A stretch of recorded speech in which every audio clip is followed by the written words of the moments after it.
देश में बहुजन समाज पार्टी का प्रदर्शन जो है बहुत निराशाजनक रहा। कुल मिलाकर अगर हम देखने की कोशिश करें तो बहुजन समाज पार्टी की जो कोर वोट प्रतिशत माना जाता है 8-10%, वो भी अधिकांश सीटों पर इस बार नहीं मिला। यानी कि 9 सीटों पर अगर हम देखने की कोशिश करें तो 1 या 2 सीट को छोड़ दें तो बाकी सीटों पर बहुजन समाज पार्टी 10% मतदान भी हासिल नहीं कर पाई। कुछ सीटें तो ऐसी है जहां पर 1% वोट भी हासिल नहीं कर पाई। ये अपने आप में बीएसपी के लिए और बीएसपी की भविष्य की पॉलिटिक्स के लिए काफी कुछ सोचने वाली जरूरत है। आज की हकीकत यही है कि बहुजन समाज पार्टी को एक रिवॉल्यूशन की ज़रूरत है, अपने आप में बहुत बड़े परिवर्तन की ज़रूरत है।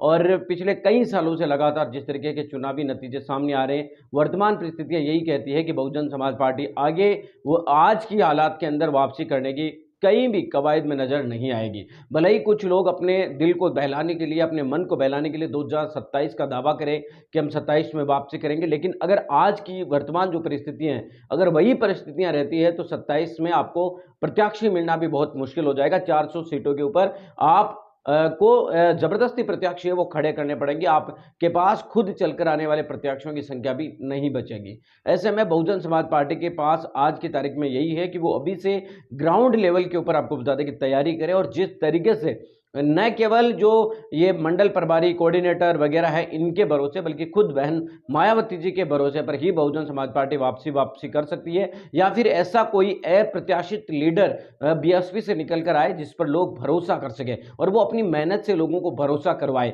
तो ही भरोसा आपको बता दें कि बहुजन समाज पार्टी के प्रति जाग सकता है। बाकी जो वर्तमान में जो आपने अलग अलग जगहों पर कोऑर्डिनेटर बना रखे हैं, प्रभारी बना रखे हैं, इनके भरोसे अब समाज वोट देता मुश्किल नजर आ रहा है। 9 सीटों की अगर हम बात करें तो बीएसपी को मिला जो प्रतिशत वोट है वो आप अपनी स्क्रीन पर देख पा रहे हैं। केवल कटहरी एक ऐसी सीट थी जहां पर 18% सबसे हाईएस्ट वोट मिला।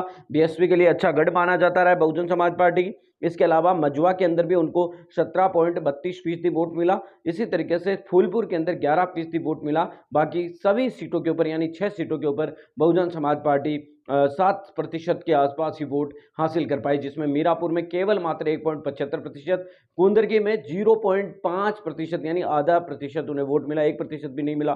केरल के अंदर 4% वोट मिला, खेर में 7% वोट मिला, सीसामऊ में 1% वोट है वो मिला, गाजियाबाद में लगभग 7% है वो वोट बीएसपी को मिला है। ये अपने आप में बहुत ज़्यादा चौंकाने वाली बात है कि आज की स्थिति में बहुजन समाज पार्टी इस जगह पर आकर खड़ी हो चुकी है जहां पर उसे प्रत्याशी भी ढूंढना मुश्किल है वो होता जा रहा है। बहुजन समाज पार्टी के लिए आज की तारीख में सिचुएशन यही है, हालत यही है कि बहुजन समाज पार्टी खुद को रिवाइव वापस है वो कैसे करेगी, बहुजन समाज पार्टी वापसी है वो कैसे करेगी, क्योंकि दिनों दिन उसका गिरता हुआ ग्राफ इस बात की गवाही। आप एक बात अंदाजा लगाकर देखिए कि अगर 20 सीटों पर 50 सीटों पर आप अगर 17-18% वोट लेकर आ भी जाते हैं तो कोई खास फर्क पड़ने वाला नहीं है, क्योंकि बाकी सीटों पर आपके पास 4-5% वोट है वो बचा है। अगर आप ऑल इसको अगर आप अभी भी हम कैलकुलेट करके देखेंगे जो 7-8% के आसपास रहेगा, इससे ज़्यादा कैलकुलेशन है वो नहीं आएगा। तो यानी कि बहुजन समाज पार्टी के सामने जो सिचुएशन है या हालात है वो यही है कि बहुजन समाज पार्टी खुद को वापसी कैसे करवाए, और इसके लिए बहुजन समाज पार्टी में केवल निचले स्तर पर नहीं बल्कि ऊपर के स्तर से लेकर नीचे तक हर जगह बदलाव की बहुत ज़्यादा